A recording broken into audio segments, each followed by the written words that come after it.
Okay, so today we're looking at variance and standard deviation.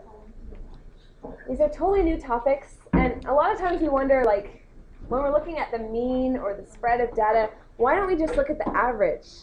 When you were looking at trying to evaluate which baseball player was the best, why don't we just look at their average score rather than having to look at all this other information?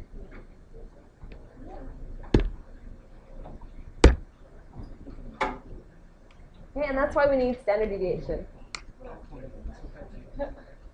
Yeah, the background comes from one of my last hiking trips. Manning Park. So, for example, if we've got two classes that just took a recent quiz, and there's 10 students in each class, and each class had an average of 81.5% on the quiz, does that mean that the students are about the same in both the classes? So you've got two quizzes, and both the classes have 10 people, and both the class averages are the same. They both have 81.5% on their quiz. Does that mean that the students in each class are the same? No. Okay, the average doesn't actually tell us anything about how the grades are distributed. In one class, everybody could have had 81.5. But in another class, you could have had like one person with 0, one person with 100%, and people spread out all in between. So we need to know something about how the grades are spread out. And that's what standard deviation is for. So here's the different classes. In Team A, Class A, the grades are spread out like this, between 70 and 90%. And in Class B, the grades are spread out like this, between 57 and almost 100%. Okay, so both of these two classes have the same number of students, same class average, but different results. Which class would you say did better? A, yeah, they're more consistent. On average, they did better, even though Class B has some of the stronger students. On the average, they did exactly the same. Okay, so we need some way of not just measuring the average, but also how much the data is spread. So why don't we just give the average and the range of data? We already looked at these things, like the maximum and the minimum. Can't we just describe the data using the midpoint and then how far it spreads out? Well, that still has trouble. Because even if you have a data set with the same average and the same range, the data could look totally different.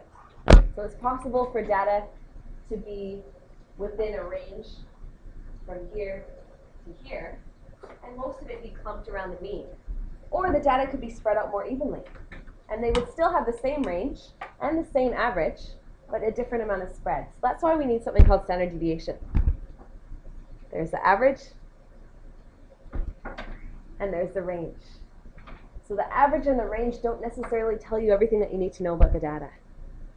And most of the numbers are all grouped together around the mean instead of being distributed evenly. And we could get the same average and the same range with a different spread of data.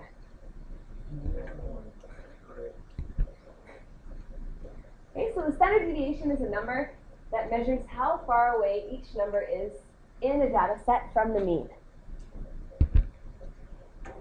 If the standard deviation is large, it means that the data are all spread from the mean. If the standard deviation is small, it means that all the data is pretty much stacked on the mean, and it's all very close to the average.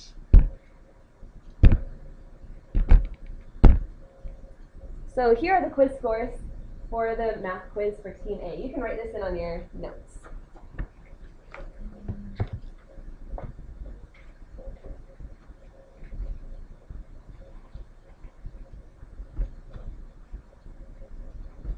Everything from 72 all the way up to 89.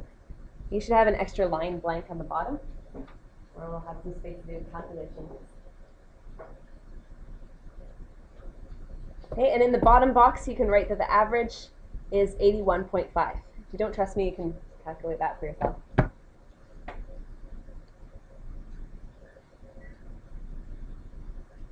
There's 10 data points, 10 students in that class.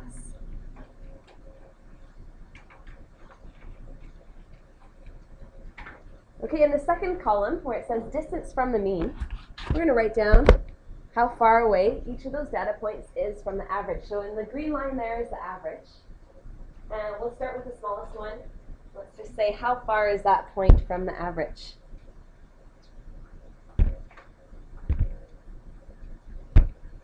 So we'll just subtract 72 minus 81.5, and it's negative 9.5, 9.5 below average. Negative 9.5. The negative sign represents that it's below average instead of above average. And we can do the same thing for the highest point. Okay, the point of 89% is 7.5% above average, so we'll write 7.5 for the distance from the mean.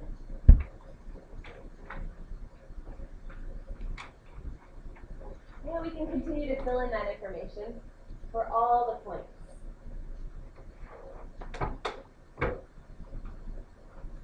So we find out how far above or below average is each of the students.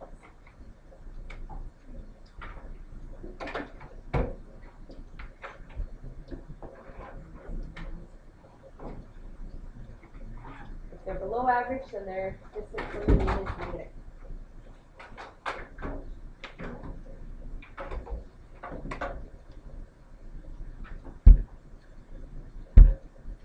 There you go.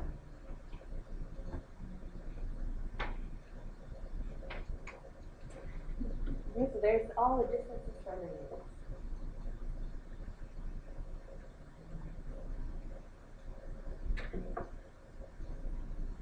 Now to find the standard deviation, we're going to take all of those distances and we're going to square them to make them all positive. Because otherwise, if we just added up all these numbers, the positive ones and the negative ones would cancel out. We don't want any cancellation of positives and negatives in calculating the standard deviation. So we'll just take all those, square all those numbers, and you can write that in the distance squared.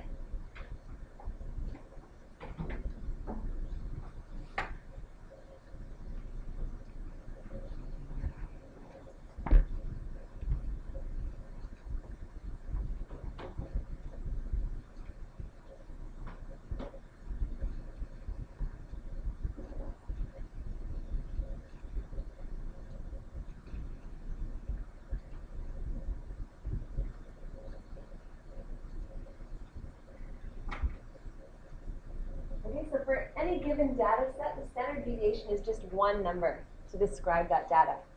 If the standard deviation is 0, that means that everybody got the same score. Everybody got average score. And then the standard deviation can grow from there. So to calculate standard deviation, you're going to take all the distance squareds and add them all together. So we'll add all those numbers.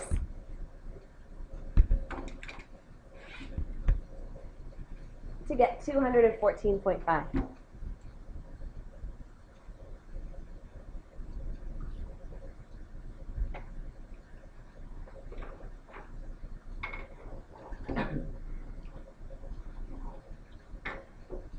And then we kind of want to figure out how much on average is that sum.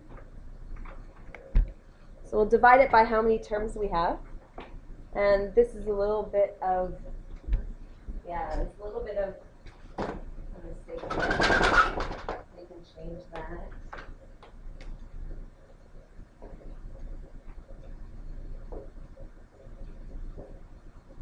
Unfortunately, there's two ways to calculate standard deviation.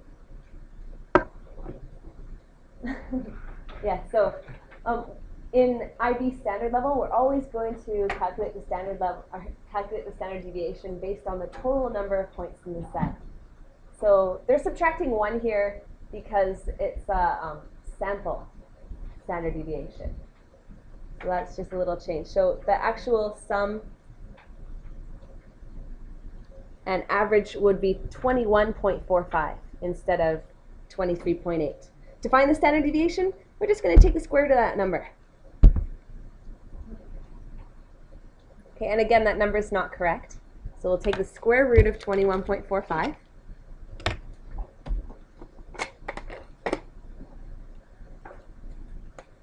The square root of 21.45 is 4.63.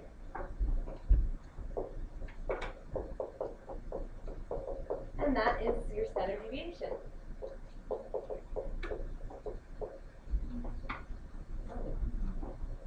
No, that's not so bad.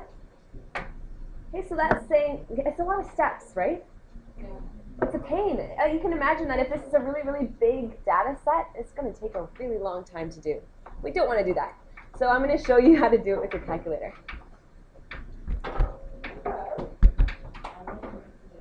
So now let's figure out what the standard deviation is for the other class, the one where the grades are more spread out.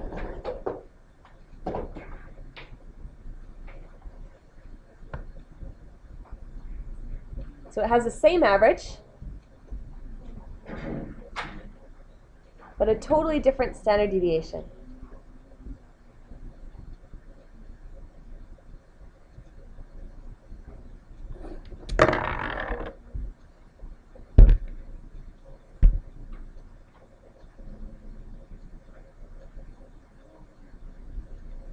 Okay, so the 98% has the biggest distance from the mean.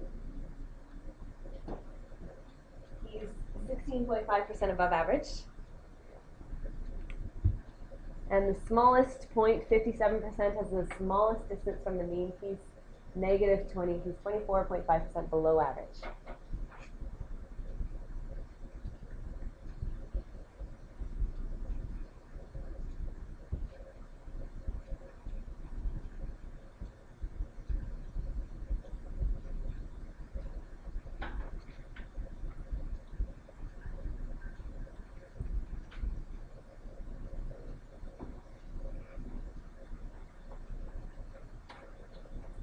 So to calculate the standard deviation, we square all those distances so that the positives and negatives won't cancel each other out.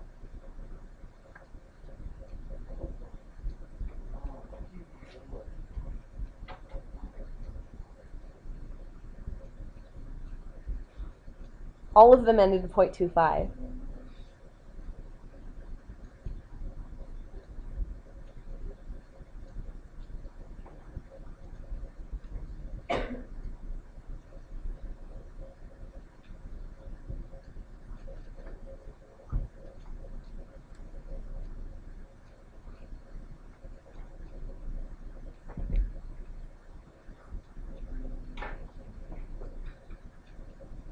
And we'll add up all those numbers together.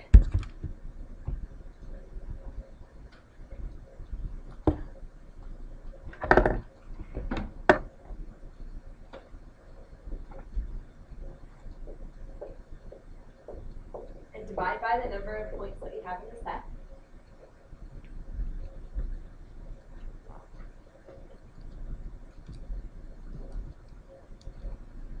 And then take the square root.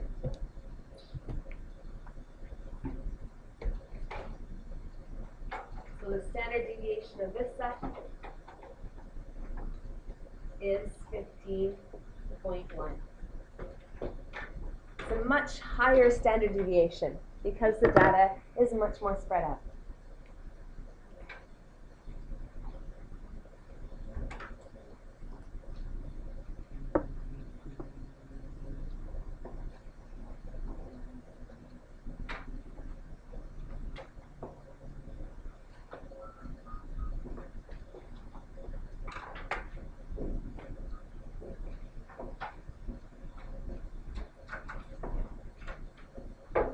Are there any questions?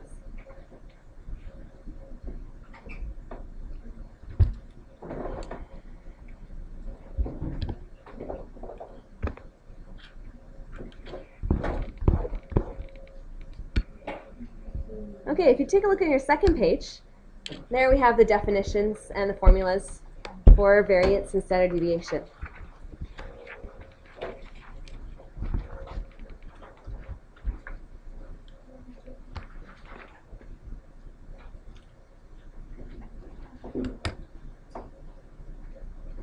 Okay, so the variance is one measure of spread using all the points in the data set, and it's the mean of the squared differences between each value and their mean value. That's complicated. That is just the standard deviation before you square it. This is called the variance. Okay, after you've added up all the terms and divided by how many terms you have, that's the variance. Just before you take the square root.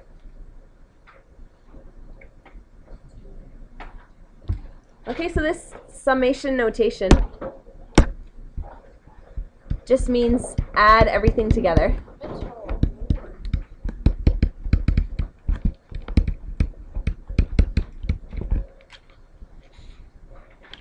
Okay, X is all your individual data points.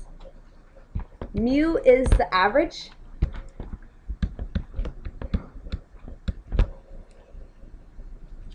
Sigma squared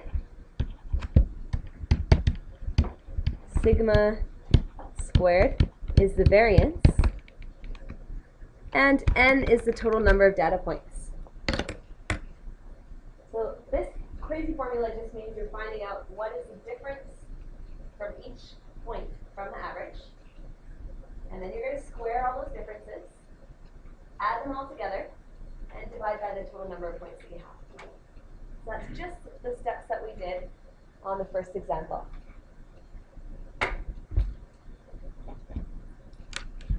So maybe we can write that step by step. You're finding the distance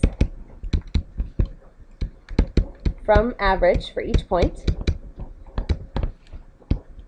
Then you square the distances, add them all together, and then divide by the number of terms.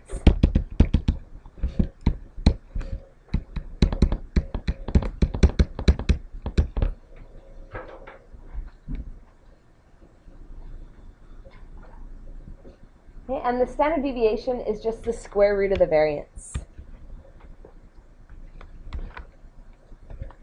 The nice thing about that is it has the same units as the data itself.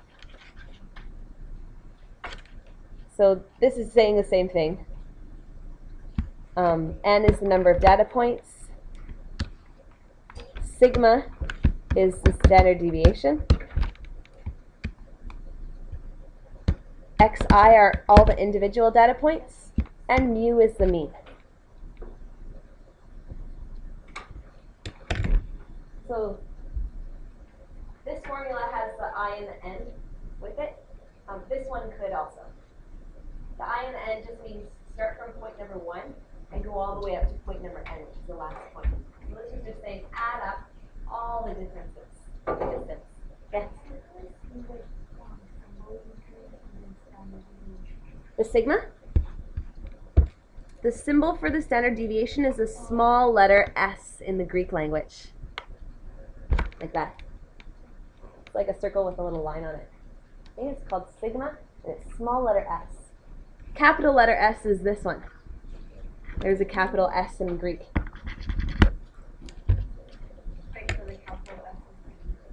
Yeah, the capital S is E. The capital S stands for sum. So this just means add everything together. And then this is little s is for another type of sum. Standard deviation is kind of another summation of all the data points. Yeah, it's like a circle with a tail. Yeah, smaller. Why is it X with the subscript on it? It's just because of my index on the sigma. So if I want, I can also write this using the first formula. Really, it's just the square root of x minus mu squared over n. Okay, the little I on the n means I'm just taking x number 1 plus x number 2 plus x number 3. So that little number on the I just means I'm taking term number 1, term number 2, term number 3. But I think on your formula sheet they write it like this. I'm taking as many terms as I have and adding up all the differences from the mean. So technically it should be x1 minus average squared plus x2 minus average squared. That's what it's saying with the xi, all the way until I get to the last term. It's just the steps that we did on the first page. It's just a really complicated way of saying it. Yes? What is variance used for other than finding deviation? I'm not sure. Standard deviation is more common use in statistics than the variance. So let's just do a simple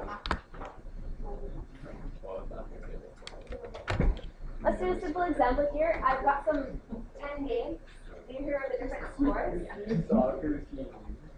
Brian, you're on YouTube. Here's some 10 different games with the different scores. Can you find out what the standard deviation of this set of data is?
Little n in this case is the same as the big N in the equation.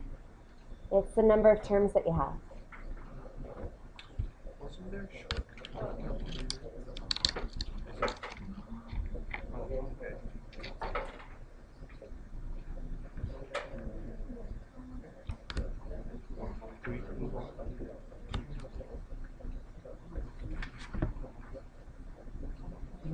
Okay, so you can check your answers on the board.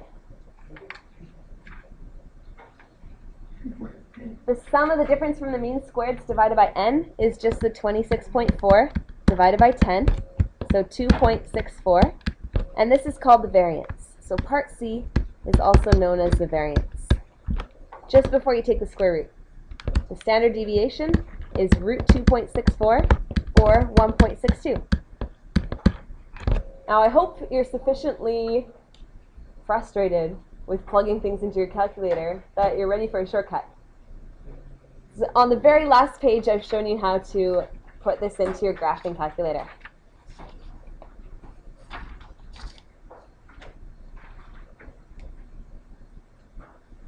So I hope everybody remembered their TIs today. We can confirm the results by going to the list. So if you just push the stat button, which is just below delete, then we can edit a list in the stat menu. So we're going to choose number 1. So we're pushing stat, choose number 1 and hit enter. And there we can type a list of numbers. So let's just confirm that we got the right result by typing in this list. So we have 8, 4, 6, 6, 7, 7, 9, 4, 8, 5. So it still has a little bit of tedium because you have to actually enter in every single data point. It takes some time. But the payoff is really nice. Are you just doing random data?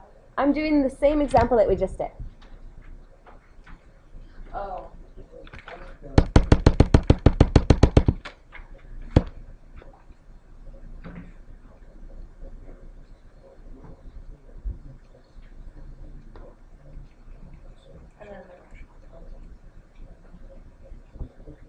You don't have to put anything for L2 or L3. That's what you would do if you had like 2 variables. You can use your arrows to go back. If you have things already in L2 or L1, then you can erase those things in L2. You just go. Davidson is first column and says 1 on the top right. Oh, that's okay. How did you miss it? You just hit delete, enter, and that will erase your data. And you can put this in L2 as well. So, and then you would quit, go back to your main menu, and then we could do all sorts of stats with that by going to the stat menu and choosing calculate. Okay, so I just went to the stat menu, I went across one place to calculate. I'm going to choose one variable stats. And this does all kinds of calculations for me. It's a really wonderful discovery. After one variable stat, I'm going to hit which list I want them to use. So I'm going to say I want them to use list 1. So I'm going to go into the list menu by hitting second stat and choosing, oh no, wrong one, second stat and choosing L1. So that'll get it to do one variable stats on L1. So if your list is in L2, then you would do one variable stats L2. And we get enter. You can write this on your page. The first thing that you get is the mean. So on your very back page, oops, the first one represents the mean.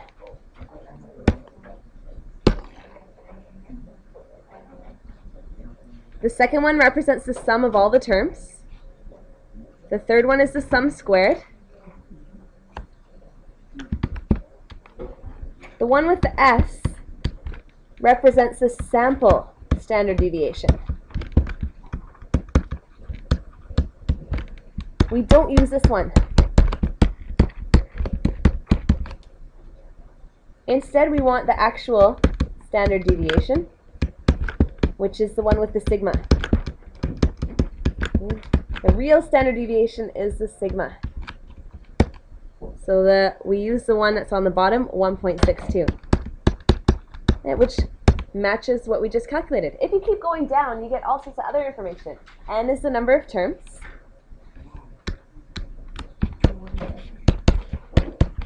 Number of terms. And it gives us the minimum, the median, Q1, Q3, the maximum.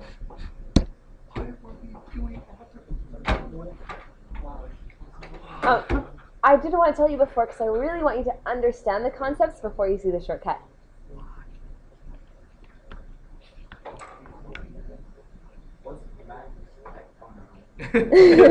Max is the maximum. So you can just use your arrows going down, scroll down to find the Q1, Q2, Q3.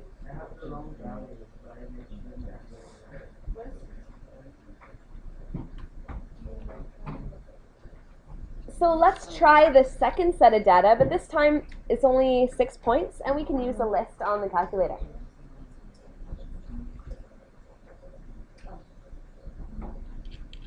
So sometimes it takes a lot of time to delete a whole list. So if you're not in the mood to delete something, you can just type your list into a second list. So I'm just going to go, instead of deleting all of L1, I'm going to type the next one into L2.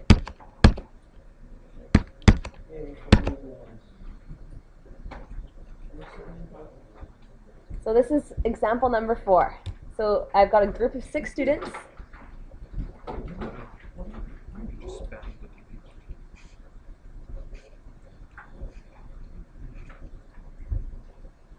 And now if I want to find out the statistics on that set, I'm going to hit Statistics, Calculate, One Variable Stats, and go into my List menu and choose List 2 this time.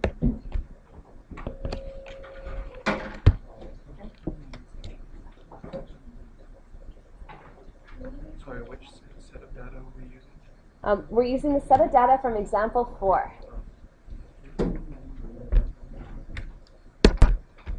So when I enter that into the statistics, I find that the standard deviation is 5.12.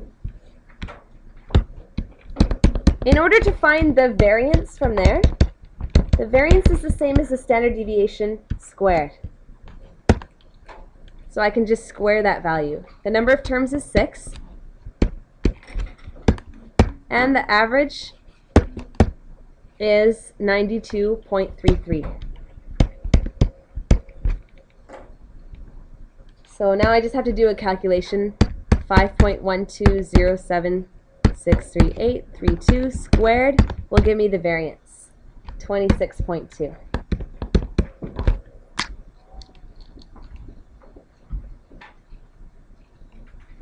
Okay, if you had trouble getting any of those results, then I'll come around and help you with your calculator as we practice the homework. So finally, for your homework, I found some practice IB problems so that you're going to get questions at a higher level than your textbook. And that will be the sort of questions on your quiz tomorrow on tables, ogives, and standard deviation.